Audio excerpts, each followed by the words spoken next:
Hey girl, hey, welcome back to my channel. It's your girl Misha. Thank you guys for joining me yet again for another review. We are back with a brand new review for Married to Medicine, Season 11, Episode 3.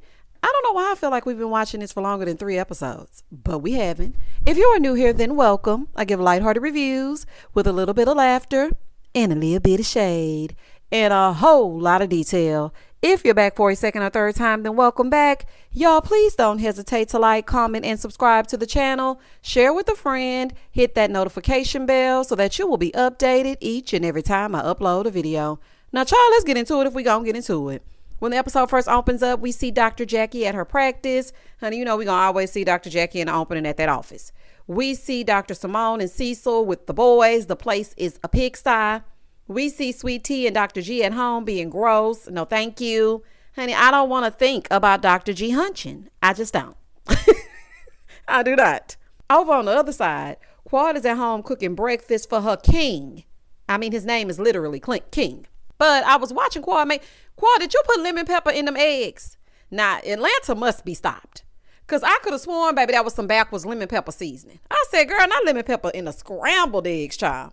So he calls her on the phone to tell her that he's outside. And she was like, well, you know I'm cooking breakfast. Come on in. Oh, baby, King is a fan. Because when he called her and she answered the phone, he said, Miss Quad, Miss Quad. I said, oh, baby, he been watching her. So she's talking about, why I gotta come outside? Girl, go get that new ride. You know y'all rehearsed this, child. Go on outside. She goes outside. He pulls up in the double R and he got her a Rolls Royce. Baby, Atlanta be acting like a Rolls Royce is a Toyota the way they be buying them up. Is it that common to see a Rolls Royce coming down the street in the A? Because my goodness. So then she says in her confessional that he owns a luxury car rental business. So he makes sure that she rides good. Oh, okay. So they renting these cars from him and stunting. Okay, got it. Moving forward. Baby King done got a confessional. I said, oh, sucky now. I think it's cute, though. I really do. And I could tell that she really likes him. She was just grinning from ear to ear. Now, I know people saying it's fake. They saying it's a rent-a-boo. But I really think it's real. Like, that lady is really smitten with him. And he seems to really like her. Look, the car, I think, you know, the whole gifting of the car and all that, they gave scripted.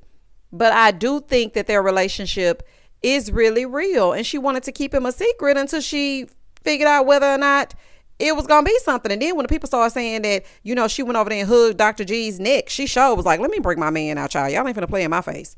So he came inside and he gifted her a Louis V luggage, and they're talking about the party and how the lady said that they can see the love between them. So then production asked if she's ready to have a baby with him. She said, I don't think that there would be a better person, a better suited person for me to have a baby with. I mean, look at us. All this chocolate, of course. Ooh, wait, baby. When I tell you Dr. G gonna be squawking. Oh, he gonna drive off in that Fiat, child.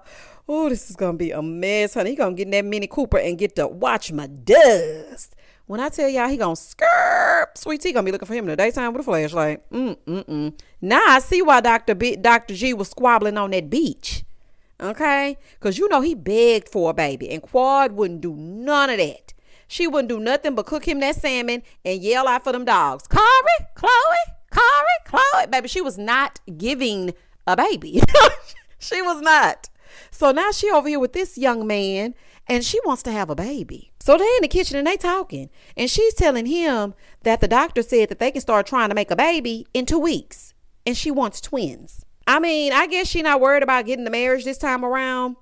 And baby, she says she wants twins.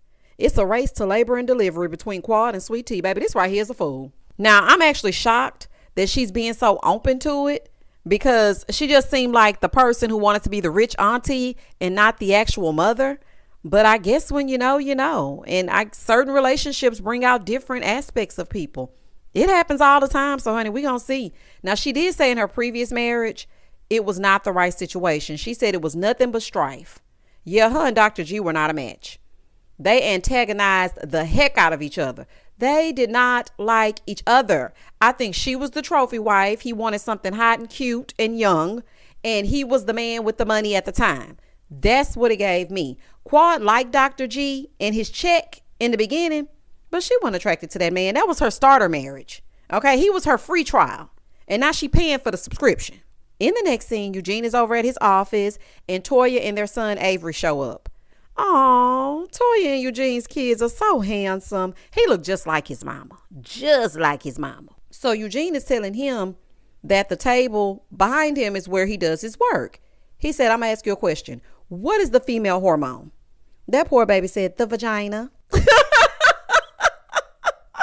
Oh, Charlie, just like his mama. It is not. Okay. Eugene told him, no, it's estrogen. And the male's is testosterone. So he's explaining to him that his testosterone levels are going to go up because he's going into puberty. Here go Toya. And that's when the wet dreams are going to start. Toya, please. Okay, just please, for the love of everything Married to Medicine, please, my goodness. Avery said, well, no, I already had one. Here go Toya talking about, really? What was it like? Baby, Toya be wanting to be in the know. I don't want to know nothing about that. Let me tell you something. I want my son to feel free to talk to me, but not about the wet dreams of it all. Baby, please keep it to yourself. I don't give a damn. Please don't bring that to me. I'm sorry. I don't want to hear it. I don't want to hear it. I don't want to hear it. Eugene says, boys don't usually talk to their moms about wet dreams. He said he grew up differently. He got 2 kids and still doesn't say that he's had sex to his mama. Now, Dr. Eugene, I'm with you. I grew up the same exact way. But I do love how safe their sons feel to talk to them. Because I'm going to tell you right now, I learned everything I knew at school and in the movies.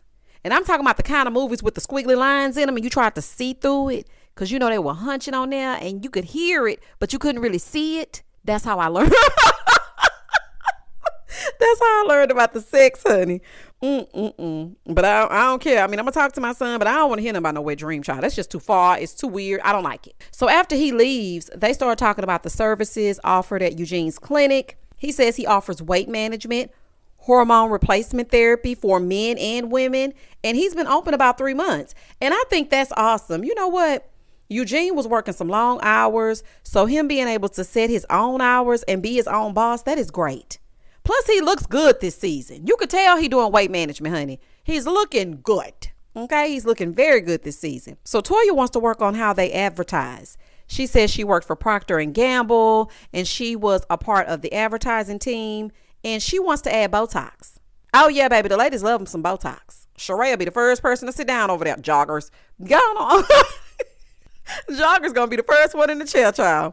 He wants to start small. He's like, listen, slow down, Toya. Okay. I'm going to start small and start slow. And then later on, I'm going to ask someone to do Botox. Girl, not right now. He said, I can't do everything. I'm literally doing everything. She said, oh, no, I'll answer the phone. Toya, as soon as somebody shows up with a box of wine and a tennis racket, you going to be gone. No, you do not need to be answering no phones, honey, because you ain't going to see it through. Absolutely not. Don't start stressing this man out already. Now, I love the idea, but let him build it. Okay, let him build the clientele and get his footing first. And then you can start introducing other things. Now, I love how Eugene loves Toya for who she is. She is truly blessed. I do not think that she understands that. I say that every single season. Eugene has not switched up yet. Now, I don't know what he does in his personal life, honey. He could have been a fool in a past life. But from what we see on this show, he is the most consistent husband. And I really love that for her. You can tell that he's proud of his family. So I'm just going to say congratulations on your practice, Dr. Eugene. Okay, you're doing it. In the next scene, Dr. Simone and Cecil are at their son's condo. So they're coming in to clean. They got hazmat suits on and everything. Child, I wish I would. Let them live in filth until the gnats take over. That'll learn them. Child, I wish I would go in there and clean up behind some grown men. Simone talk about, let's surprise them and clean up and then we can charge them. So basically you're going to be working for free because you know they ain't going to give you no money. Girl, let's be very serious. You just saying stuff so you can save face on this here camera because we know those boys not paying you nothing. Simone keeps saying, yeah, because I'm done. They need to grow up. But here you are cleaning. So how are you done? You were claiming that Cecil was a pushover. It seems that you're a pushover as well. So while they're cleaning up the house, Simone is telling him about Quad's man reveal. Here goes Simone complaining, talking about, and we didn't even know. And she had been with him for a whole year. Simone, you're a doctor, right? And it shows that you're book smart. Otherwise, you wouldn't be a doctor. But the common sense part of your brain isn't working. What in your right mind says to you, I tried to get this girl off the show. I told her that we are not emotionally attached to her. We basically don't like her. We're going to cut her check by kicking her off the show. But please tell us you're in a relationship on your way out. Girl, get real and get lost. Moving forward. And I know that's right, Cecil. He told her, he said, she told y'all now. Okay? And maybe he'll start coming around now. It's okay. Yes, please let her know. It doesn't matter when she told you. You know now. Nothing is ever good enough. This is just an excuse to keep being mad. Well, if we were your real friends, we would have known as soon as he said hello to you. As soon as he asked for your number, you should have texted us. Girl, bye. I know Simone hates Cecil don't ride like Eugene. Because let me tell you something. Eugene would have been like, yeah, I'm pissed too. I can't believe Quad didn't tell us. Honey, you know he ride for Toya. In the next scene, Contessa invites Phaedra and Sweet Tea over for some food. Now, I guess these are the three new people. Even though Contessa is not new, you know, she's just coming back. So I guess she came in to help Sweet Tea out. And I don't know what Phaedra doing, child. It really don't make no sense. Now, before Sweet Tea got there, they started talking about Sweet Tea and how she went off on Heavenly. So Contessa is telling Phaedra, you know, I wanted to go at Heavenly too because I have an issue with her. She's basically the worst person ever. Fool me once, shame on you. Fool me twice, shame on me. I mean, Contessa, I get it.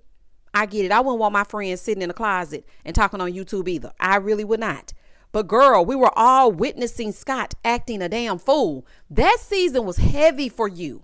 You can't blame all this on Dr. Heavenly because she's just answering the questions that the people are asking. We all saw it. I remember that season, honey, and I ain't gonna never forget it. But anyway, so they're talking about that, and Child Sweet Tea done showed up dressed like that 70s show. And Phaedra gonna say, uh-oh, okay, girl. It's giving Walona. Girl, bye. Baby, not Walona. And listen, Sweet Tea didn't even know who that was. She said, Malona, who is that? She said, no, girl, Walona.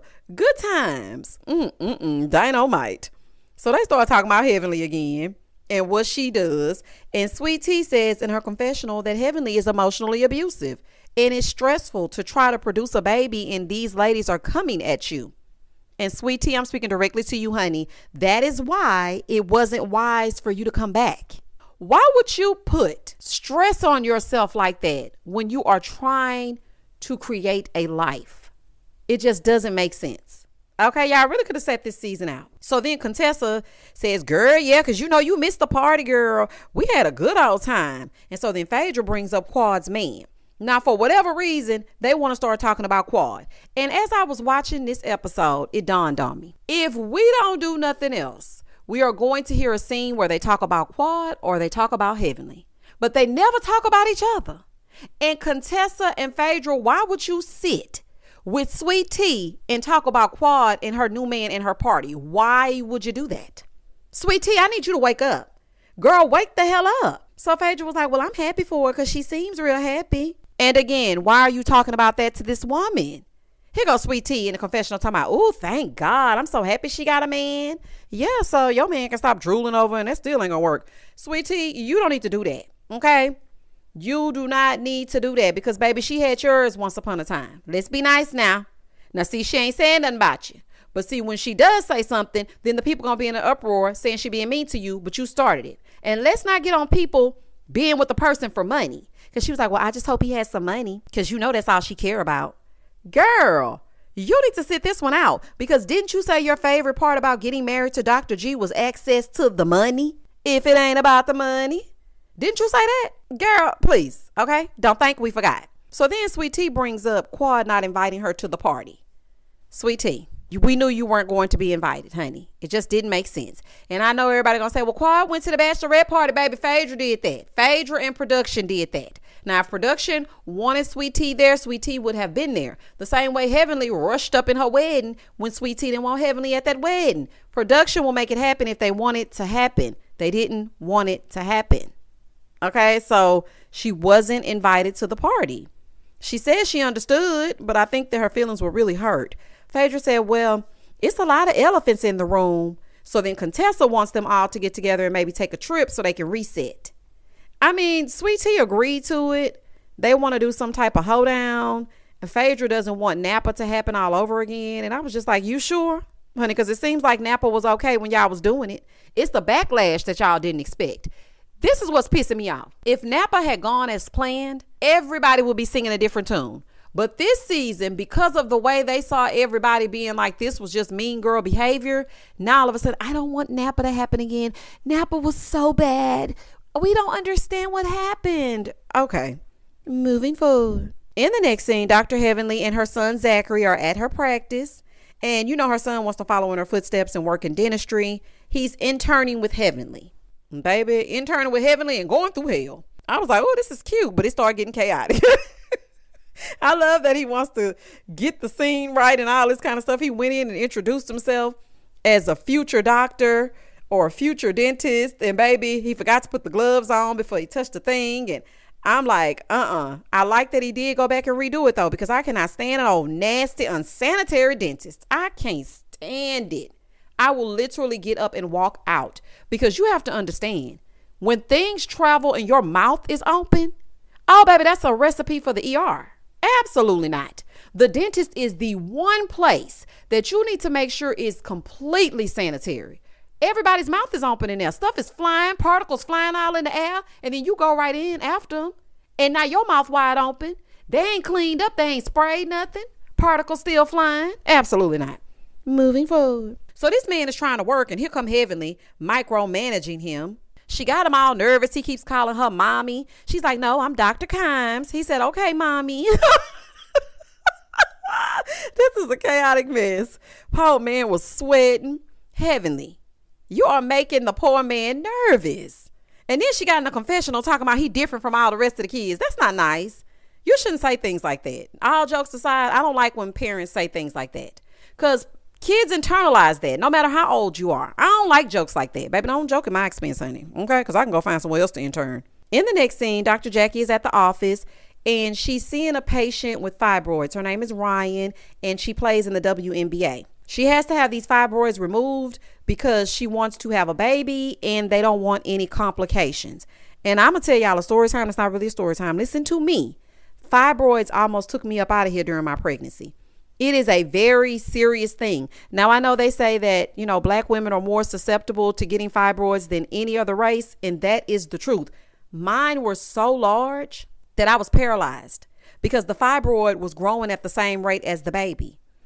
It was the scariest time of my life delivering my son. That was scary. And after I had delivered him and everything, they wanted to remove the fibroids, but I opted not to because they just come back. Now, thankfully, I naturally shrank them because I had about maybe 9 to 14. I got rid of 2 completely. And the other ones are so small, they're almost undetectable. So I'm no physician. I'm giving no type of medical advice. But what I will say is a change in diet, taking black seed oil, and a few other things really helped me in my fibroids. I used to have terrible pains. Baby, I ain't felt that in years. Okay. Try, y'all better get into that holistic. Okay. Moving forward. In the next scene, Simone is down in Cecil's basement. They showing like a little montage. She behind that bar. We see Dr. Heavenly at home, and they're all getting these invitations to the hoedown. It's the invite to the ranch, okay, from 3 to Hardway. Phaedra, Contessa, and Letitia. So Heavenly in there with her daughter, and they read Dusty Trails. Heavenly gonna say, well, it's some Dusty Pros that's giving it.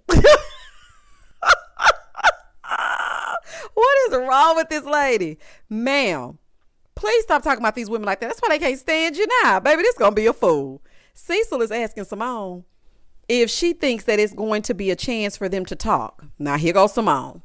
I know I need to apologize to Quad, but I just really haven't had the time. I just don't know how. I don't know how to talk to her. I need to apologize to her for New York.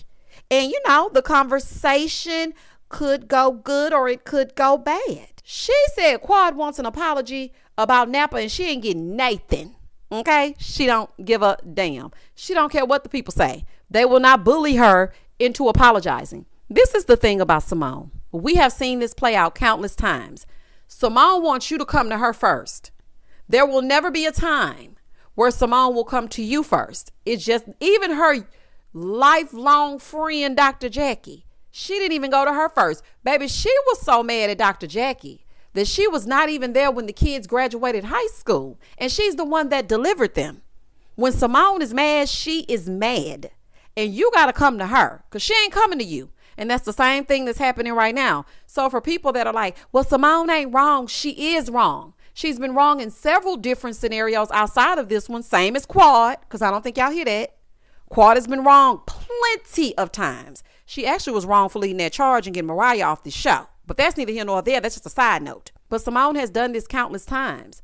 And she wants them to grovel at her feet and oh, Simone, let's work it out. I'm going to be better. You need to start taking accountability and putting one foot in front of the other first. It is okay. Well, Simone is exhausting, honey. Cecil told her what her BFF said. Apologies are for you. Baby, Cecil hell this season. Do you hear me? He is hell this season. I don't know how they don't think they owe this woman an apology for that ambush. That was crazy. However you feel about a person, it still shouldn't be 5 and 6 people against one person. But listen, if you don't feel like you owe her an apology, keep it. Because the one thing I don't want is somebody giving me an apology and they don't feel like they did nothing wrong. So baby, keep it if you don't feel like you owe it to her. Moving forward. In the next scene, Phaedra's at the house and Apollo came to get the boys. Child, not them giving us a throwback picture and history lesson of Apollo and Phaedra. Child, with his wife sitting at the house. So Phaedra said that Apollo doesn't come in her house because he's crazy and she does not want that energy in her house. And Phaedra, this you're on point with. I agree with that. Okay, I do not let my soon-to-be ex in my space either. Nope. Because once they get into space and start doing all that hollering and then their energy is in there, I just can't do that, honey. I will meet you at the Chick-fil-A or the McDonald's, honey. Absolutely not. And they must have forgotten that infamous garage scene. They shouldn't be asking her that. Apollo, go away from me with this. So then she brings up seeing Toya and Toya asking questions. So Apollo said, yeah, she was just asking questions about my marital affairs. And so Phaedra thinks that Toya is being messy. And girl, you would know. Listen, I'm sorry, I stand with Toya. We need to know something about Phaedra. Okay, but Toya is messy, but she just want to know what's going on. They asked Toya, and Toya said Phaedra is guarded, and they don't know much about her. If it's one thing she gonna do is keep a secret, if she don't do nothing else. I feel like Apollo and Phaedra have come a long way. At least we're seeing the two of them actually interact, because I know it's a lot of people who were wondering, I wonder how things are going between Apollo and Phaedra. Now, Apollo still want a piece of that pie. Because, baby, when she walked away and he was watching that thing, I said, oh, Apollo can't be trusted, y'all. He cannot be trusted. In the next scene, Sweet Tea is at the house with Dr. G, and she's FaceTiming her twin sister who's pregnant. So she's telling her sister, I'm happy for you, but I'm just waiting for my turn. Sweet Tea, I think that's inappropriate. Don't make her feel bad.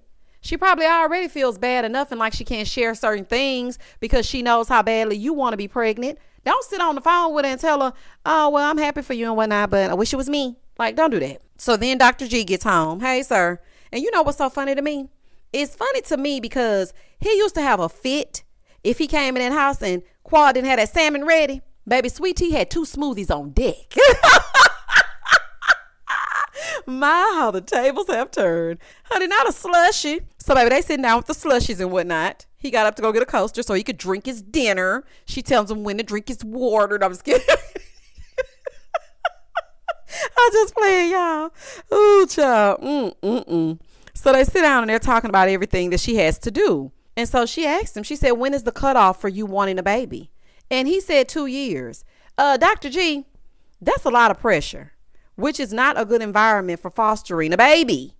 That is a lot of pressure. Like when he saw her get upset, now he did say that he regretted saying anything, but it boils down to how bad they want a child. Then he brought up adoption. Now I know that she wants to have a baby between the two of them. And I really feel for Letitia. I really do. I know she wants to get pregnant very badly. I say, this is what I say. I say, don't think about it. That way it will happen naturally. If you really try to make a thing happen, sometimes it doesn't happen. It's when you least expect it. It's like when you're looking for something. Okay. And this just happened to me just recently. I was looking for my purse, child, this specific purse that I wanted to wear. I had seen that purse all over my house. When I started looking for it, I couldn't find it for nothing. So I'm minding my black-owned business, but not really. And boom, there go the purse.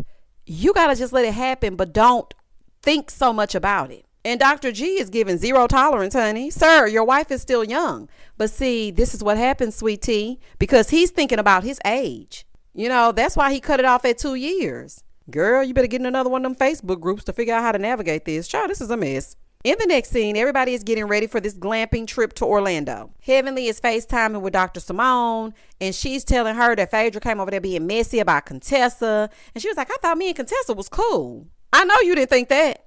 Heavenly, you didn't think you and Contessa were cool because you just was in the confessional saying that her and Sweet Tea was going to take turns whooping your tail. So how did you think y'all was cool? Stop playing with me, Heavenly. Nah. She said everybody wanted an apology, and she the only one to be apologizing. Now, there is unfinished business with Heavenly and Contessa, so they do need to have a talk. Now, I don't think that Contessa should be getting in between Sweet Tea and Heavenly's mess, because that has nothing to do with her. But we all know that Contessa can't stand Heavenly at this point when they were once really close. It just dates back. So they get on the plane, they get to Orlando. They're in 2 separate cars. Now, the host, which would be the 3 the hard way, Contessa, Letitia, and Phaedra. The host and Dr. Simone are in one car, and the other ladies are in another.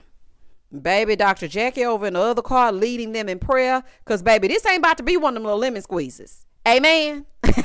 Amen. Baby, and that was the end of the episode. Y'all comment down below. Tell me exactly what you thought about this episode. Good as always, in my opinion. Sweet Tea, girl, you falling right into these traps. And see, when Quad responds, then everybody gonna be like, Quad shouldn't do this, she being mean. Sweet Tea, you didn't even need to comment on the fact that she found a man, because you are living in her old house, sleeping on her old sheets, in her old bed with her old man. Please don't do that. Simone and Cecil, stop cleaning them boys' mess up. Let them clean it up. Okay, when they start getting fruit flies everywhere and mold and mildew, then they'll learn to keep up. So don't clean it up. Leave it be. Dr. Heavenly, let the man breathe. Poor Dr. Zachary was so nervous. Quit micromanaging him. Let him be. Dr. Jackie gonna stay in that office if she don't do nothing else. And Toya and Eugene, they give me a kiki as always. Sometimes Toya get on my nerves, honey, but that's just Toya. That's fine. And yeah, that pretty much sums it up. Oh, and Quad, I'm very happy for you. I'm happy that you got a man at home and a double R at home and soon a baby at home. But I don't know if you're going to get a ring at home. Let's see if we'll see it. Y'all comment down below and I'm going to comment back. Please don't hesitate to like, comment, and subscribe to the channel. And as always, stay safe, stay blessed, spread love, not germs. Peace.